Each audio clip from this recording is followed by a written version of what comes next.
Good morning, ma'am. Good morning, beta. How are you? Fine, ma'am. Ma'am, how are you? I'm fine, thank you.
Elia, you got my notification for this Zoom meeting, right?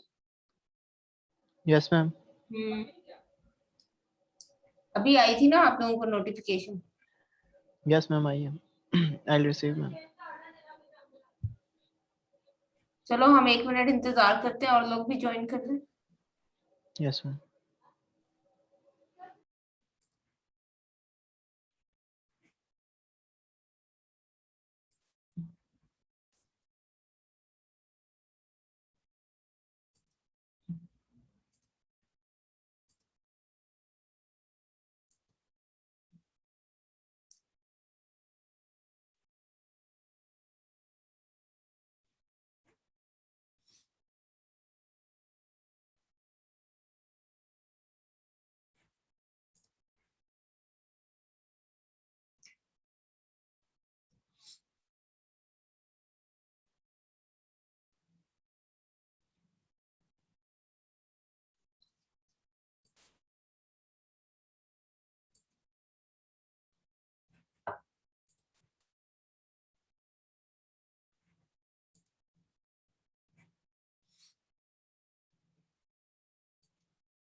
Okay, so I'm going to share my screen with you.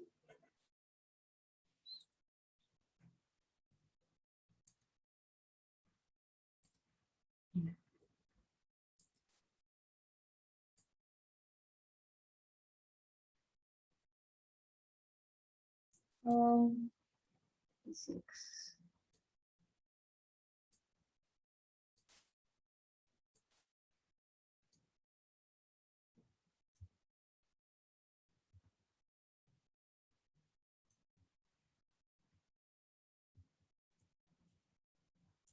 Okay.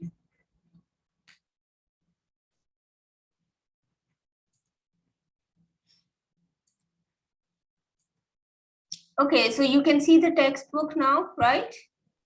Yes, ma'am. Okay, so we will start from here. We are talking about the main topic of this chapter, as we know, is motion, right? We're talking about different kinds of motion.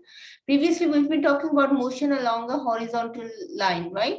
So this is also called linear motion. This means that, when you're riding a bike, for example, or you're driving a car, or you're walking, all of this motion takes place in a horizontal line. And if we want to talk about this in terms of Cartesian coordinate system, you're doing it along the x-axis most of the time, right? Now there's another kind of motion also that takes place under gravity, and this is a motion that for a body that's going down or up under the influence of gravity.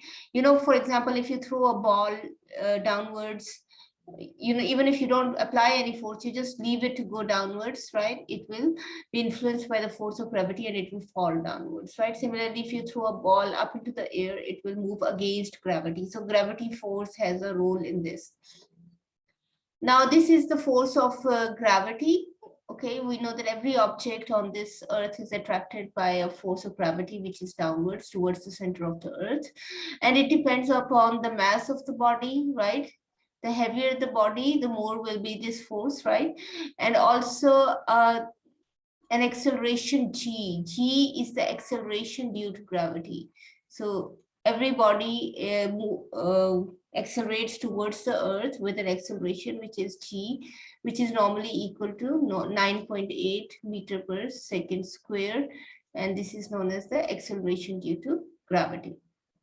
Okay, now there's another kind of force, and this is known as normal force. Normally is used to represent something that's perpendicular. So this is a reaction force. And for example, if an object is placed on a table, this is a book lying on a table, you will see that the force of gravity will pull the book downwards, right?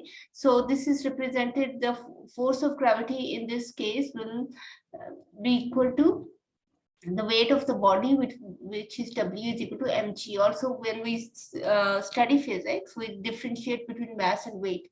Although in everyday life we do sometimes use them for the same thing, but actually they're different. So mass is a scalar quantity, weight is a vector quantity, and also weight is equal to mass multiplied by this acceleration due to gravity, right? So when a body is pulled downwards, you will see that it will have a certain weight. And after that, this will be, it will experience an equal and opposite force in the upward directions, and that force will be known as the normal force. So opposite to this, you will experience a normal force. So if you draw a diagram, the force of gravity will be downwards, which will be the weight, and the normal force will be upwards. It will be equal and opposite, right? So this is equal to this. And if the body is not moving, then both these forces will be equal and they will cancel each other. But if the body is moving, then there will be a certain acceleration and it will be given by ma, for example, right? So we have F normal minus F gravity is equal to ma, but since if the body is at rest, it's not moving, then this is equal to 0. And this is the formula for the weight. So F gravity is actually the weight. So this is equal to, it can be written like this, right? Okay.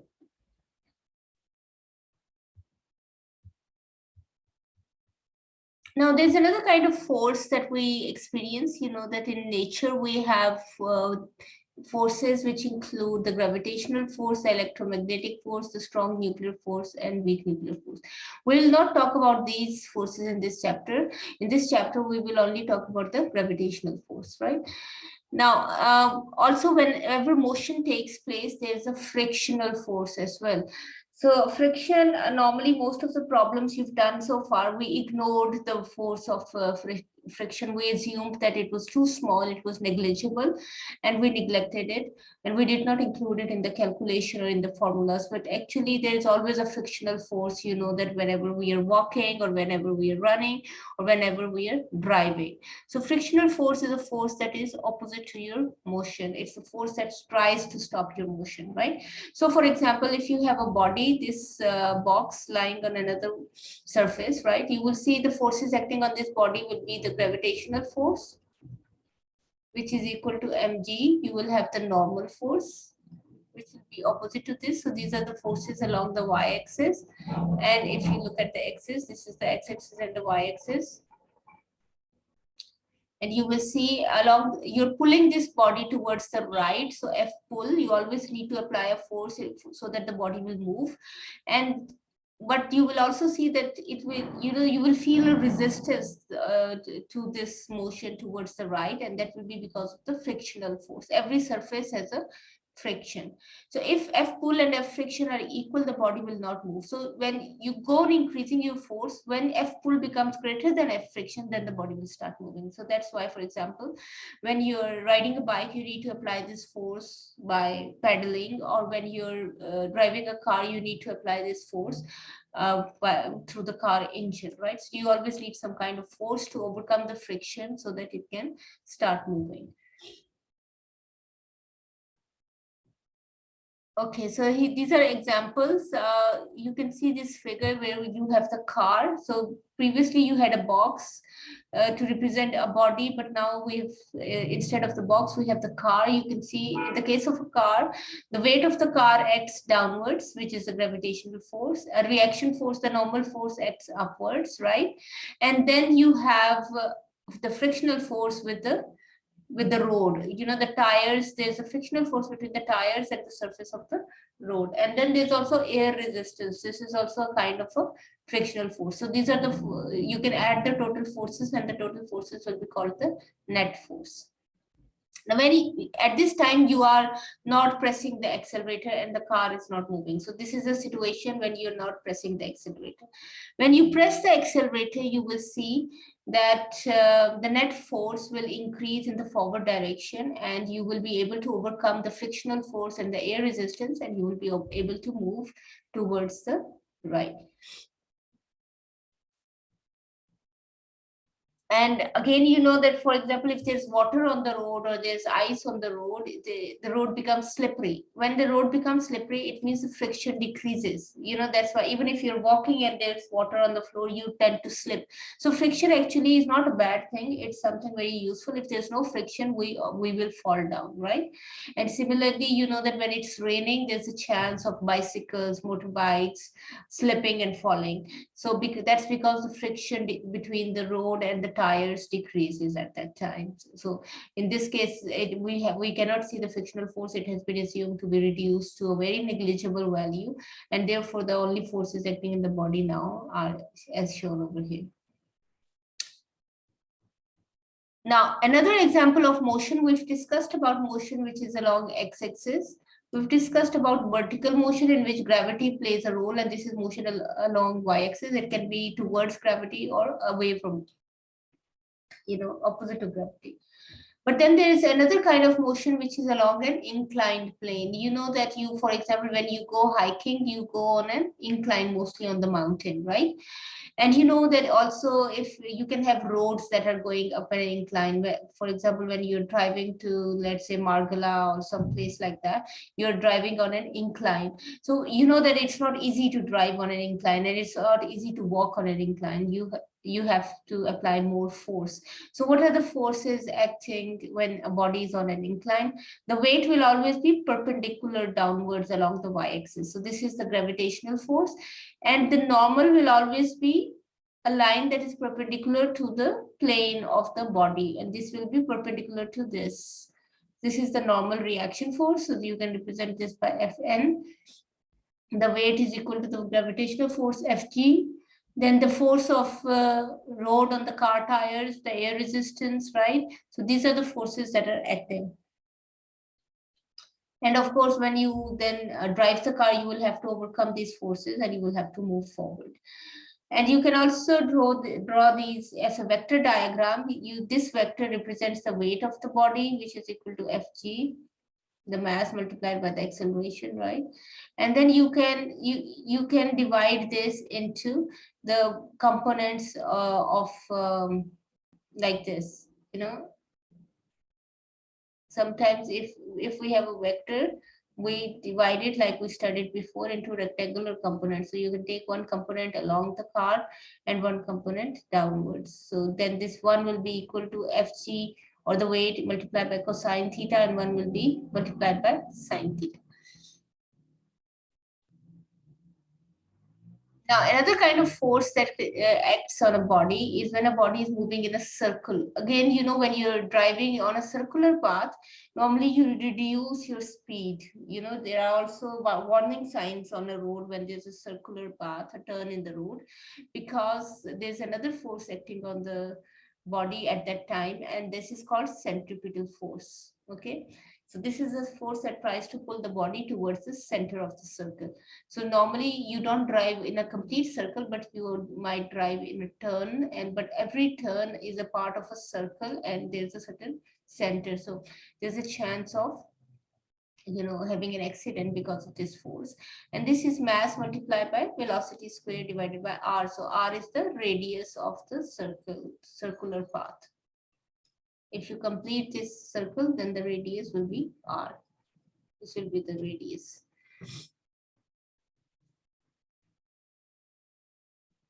Another concept that we deal with when we are talking about motion is momentum. So you're familiar with momentum, right? So momentum is, in this case,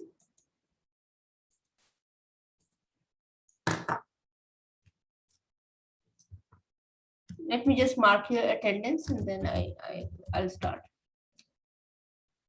So at this time, I'm marking your attendance from the participant lists that I have. So I'm not, Elia Hopper is there, right? And Yes, ma'am. yeah. And Aruba Reyes is there. Yes, And Saul Rafaqat is there. Yes, ma'am. Okay. If I've not called out any names, do let me know. Okay. Anyway. So momentum, as we know, is this is linear momentum. The formula is P is equal to mv. This is mass multiplied by velocity. So every body that's moving has a certain momentum. Okay.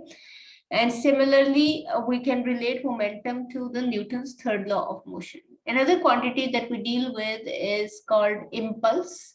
Impulse is defined as force multiplied by a change in time. Okay. So the product of force and time is called the impulse I. The symbol is capital I in this case. And here you can see some examples of this. You can see the graph relating to this. So let's come back to linear momentum. Now linear momentum P is equal to mv can be also written as, you know, in terms of the final momentum P final minus P initial is equal to the impulse F into delta T. So this is the final momentum minus initial. The change in momentum is equal to the impulse. Actually, this is the relationship we are establishing here. And impulse and change of momentum. So impulse is equal to change in momentum. This means that I is the impulse, which is F is equal to delta T. And change in momentum is PF final momentum minus initial momentum. So I is equal to PF minus PI. This can be written as, this is equal to delta P. So this is what is written over here. Conservation of momentum. Conservation means that for any system, the total initial momentum is equal to the total final momentum. The total momentum means if we have a system of two bodies or more than two bodies, then you add all the momenta, and then this is known as the net momentum. Okay, so the net momentum should remain the same. So this is known as the law of conservation of momentum. So again, the net momentum before and after should remain the same. And here you have, if you have more than a number of bodies, you can add them all the momenta before the change and then after the change, and they should be equal to each other. It can be an example of a collision or something like that.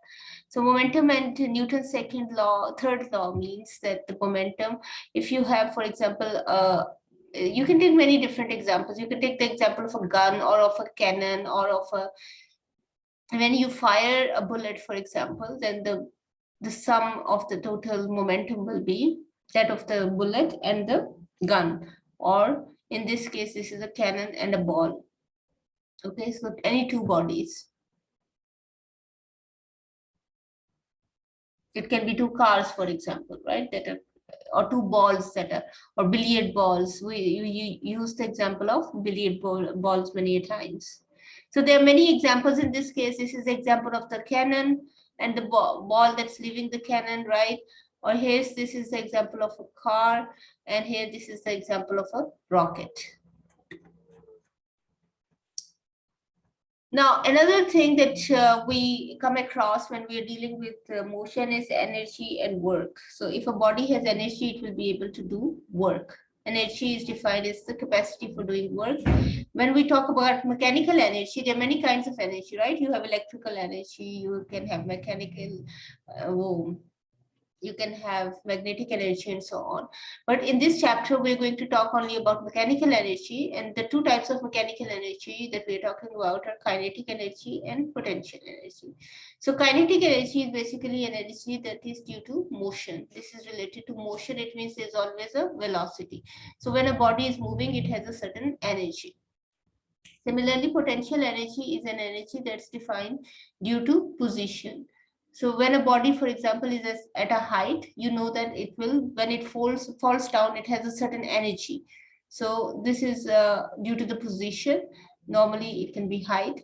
And an example is hydropower, for example, a dam. When you throw water from a height, it gains potential energy, and therefore it has a lot of energy that is later on converted into mechanical energy and then electrical energy. So these are examples of mechanical energy.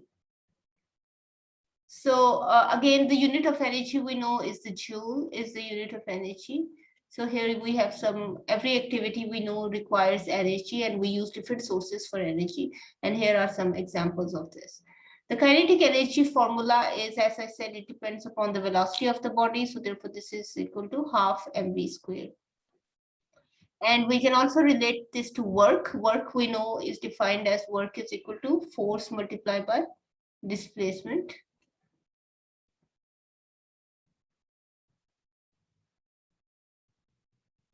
Okay, so this is equal to W is equal to Fs is equal to the kinetic energy, the change in kinetic energy. Okay, so this is equal to kinetic energy final minus kinetic energy equal. And this means that you can put in the values for final is half mv squared minus half mu squared. Okay.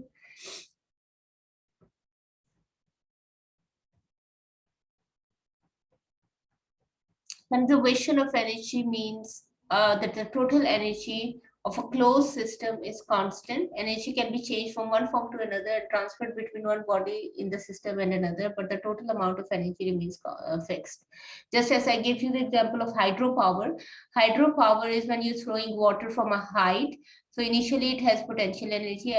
As it falls downward, it gains velocity. So therefore it converts into kinetic energy, and then that kinetic energy is used to turn a turbine, and this mechanical energy is then converted into electrical energy, and this is then used for electricity. So that's an example of how, but the total energy will always remain the same. So that's the concept of conservation of energy. Potential energy is a stored energy. So when a body is at a certain position, it has a certain amount of energy due to its position, and that's potential energy. You can use this example of water at a height, or you can use of a body at a height, but it can also be the example of some toys, for example, where you have a, you wind a spring, and you store a certain energy, and then that toy will use that energy to move, for example. Chabi chalate hai na? Nowadays, mostly toys are using cells, but you can also see that there's another way of storing energy in a in a toy by winding a spring. This is also the case with some watches, for example. You know, nowadays, again, most watches are using cells, but if you look at older watches, you used to have to wind a spring every day in order to keep the watch working. So that was an example of stored potential energy. And then you have gravitational potential energy also, which is due to height, like the water case we talked about.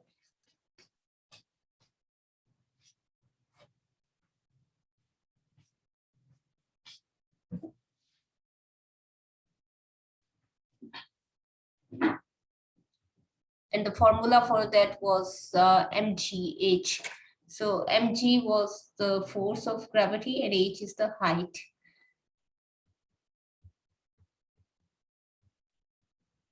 Okay, impulse and momentum. The relationship between impulse and momentum is that it is equal to the change in momentum. We've talked about this before also, right?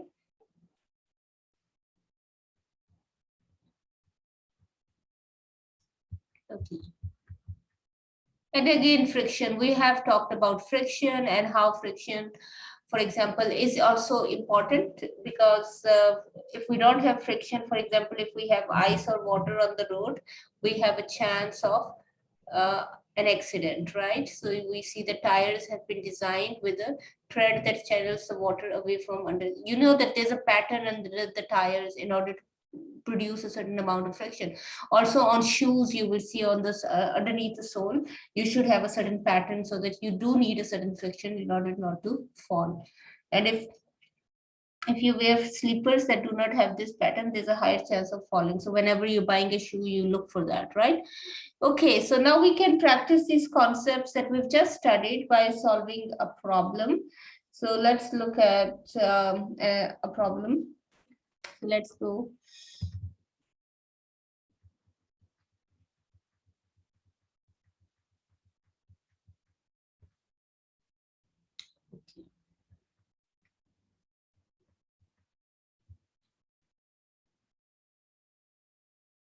Okay, let's look at this problem. Okay, so you have a truck, okay, which has a certain mass to 20,000 kg. So the mass given is 20,000. It is traveling at 100 kilometers per hour. So the second thing that's given to us is 100 kilometers per hour. So this is the velocity. And a passing, actually this should be, wait, just a moment.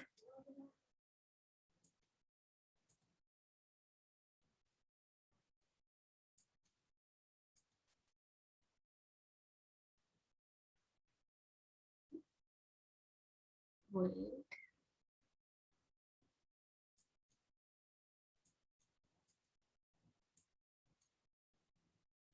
This should be a car, okay? This is not a motorbike. This should be a car. This is a mistake here. This is a car. And it has a mass of 500 kg. So you have two bodies. One body has a mass, let's say M1, and the second body has the mass M2 is equal to 500 kg.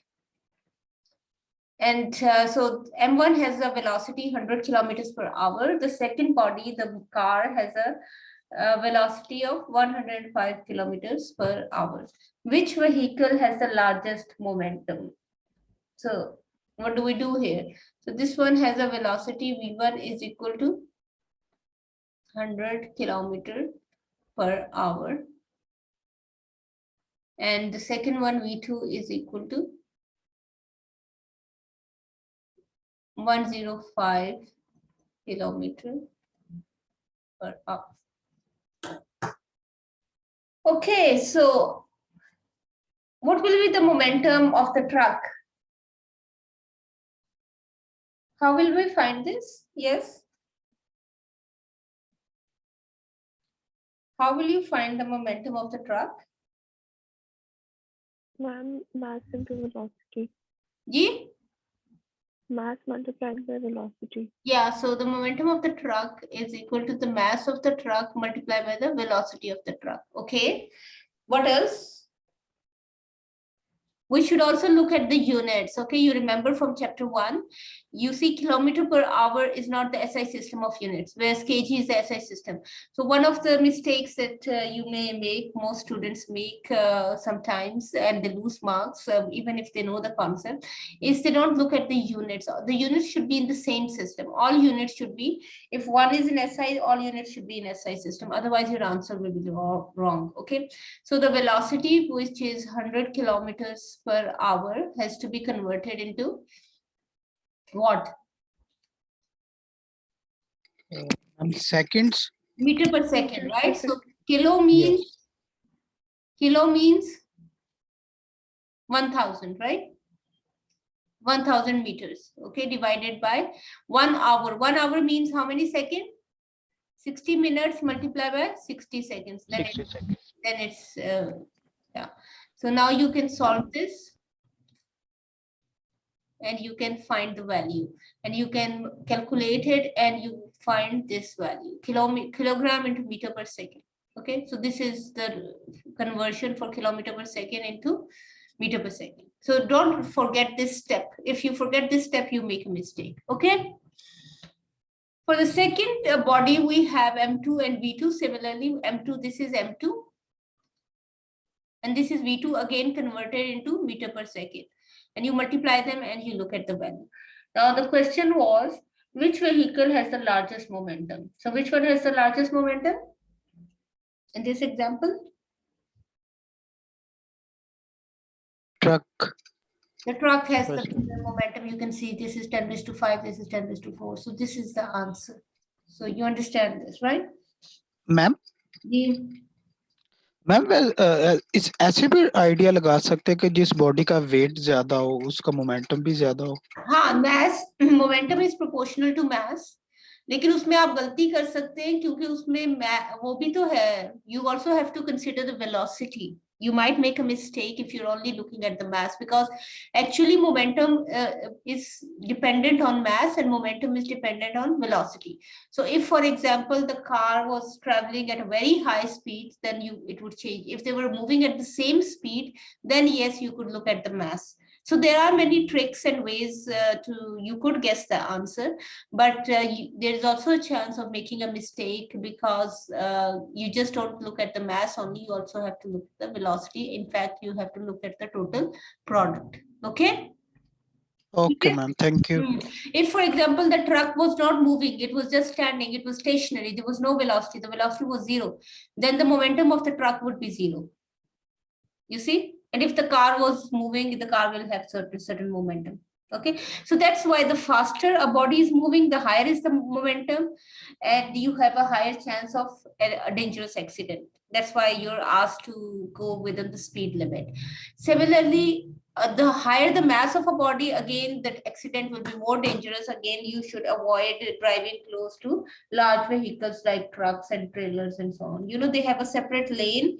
You know, we have when you're driving in the traffic, you have a rule for trucks to stay in a certain lane. They're not allowed to go under the in the underpasses, for example, right? So this is because they have a high mass and therefore they can cause a very dangerous accident as well. So one is a very high speed that can be very dangerous, and then a large mass moving can also be dangerous because of its large momentum. Okay? So let's look at another one.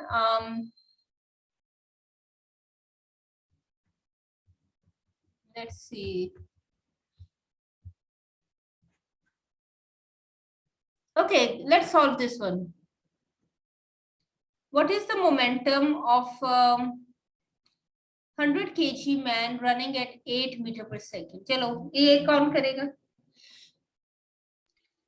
Ma'am ये formula लगा कर नाम बताओ ना, मैं आपको मार. Saul Rafaqat. Saul, चलो बताओ, फॉर्मूला बताओ.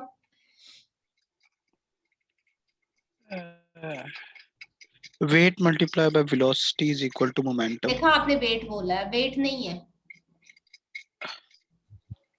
क्या है? मैस है. Mass. हाँ, मैस और वेट में फर्क होता है. मैस कितना है? How much is the mass? 100 kg. 100 kg multiply by 8.8 8 meters. 0 8 per meters second. per second. The answer is 800 800 kg meter per second. So Saul, you per get second. 1 point for this, right? Thank you, ma'am. Okay.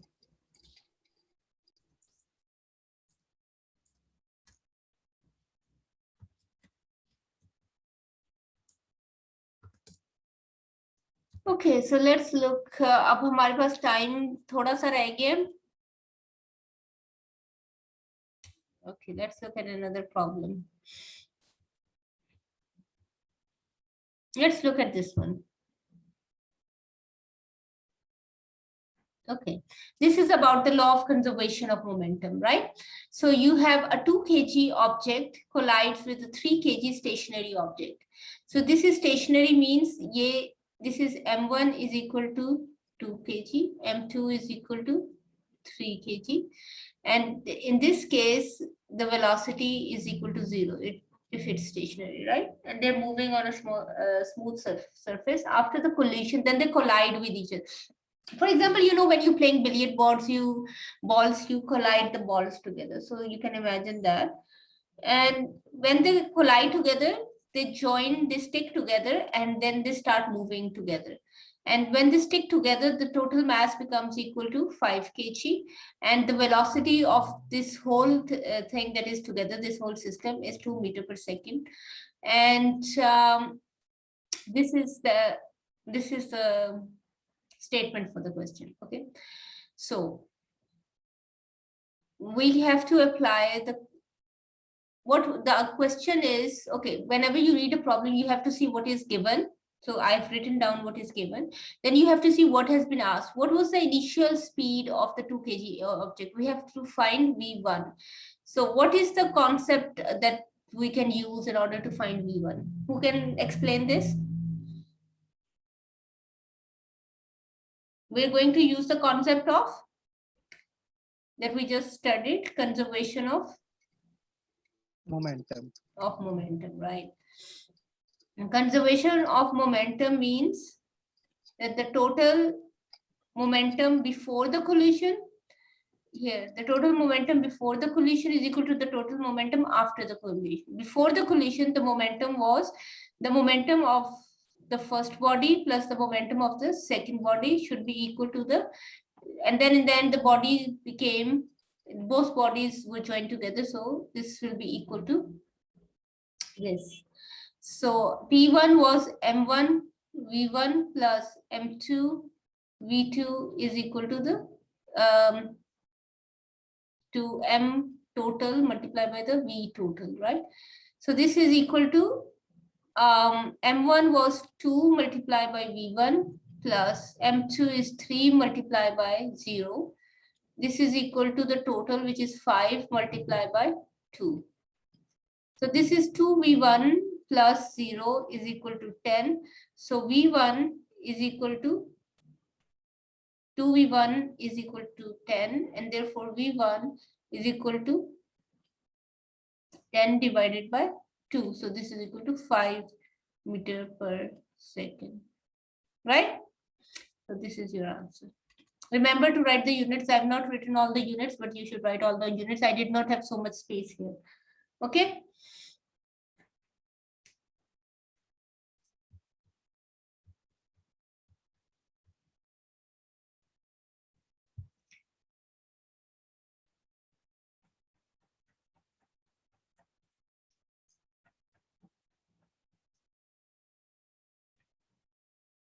Okay, so we can look at this one.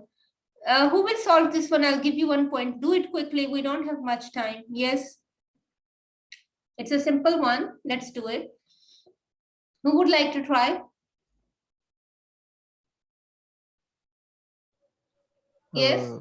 Ma'am Aliya? Yes ma'am जी इसमें हम formula use करेंगे kinetic energy का बताओ what is the formula? Kinetic energy is equal to 1 divided by 2 yeah half m v square. yes right. So this is equal to half. What is the m? M is equal to mass कितना? 15 15 1500 1500 kgs. ये कौन बोल रहा है पीछे से? Multiply So- by velocity is 20 ms minus 1. Metre पर second and इसका स्क्वायर लेना है. ये याद रखना है कि यू हैव टू सी कि the unit should be the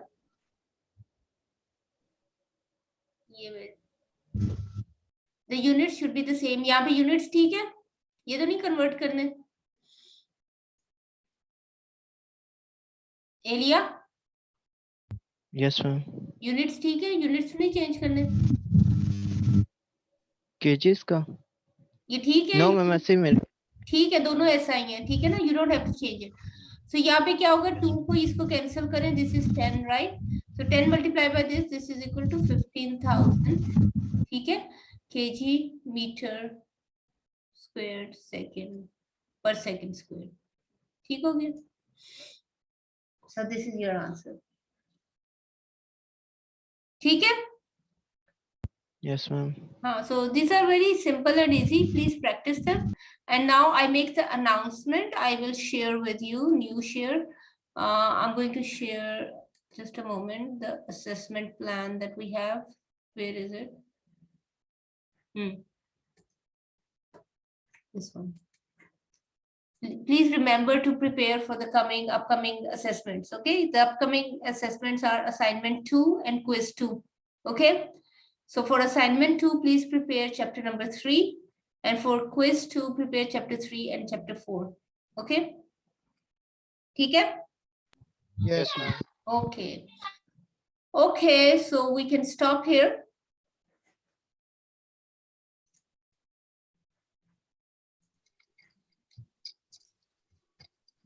And yeah, see you. I've already uploaded the experiment material, right? So practice it for 2 hours, like we normally do every week on Thursday, right?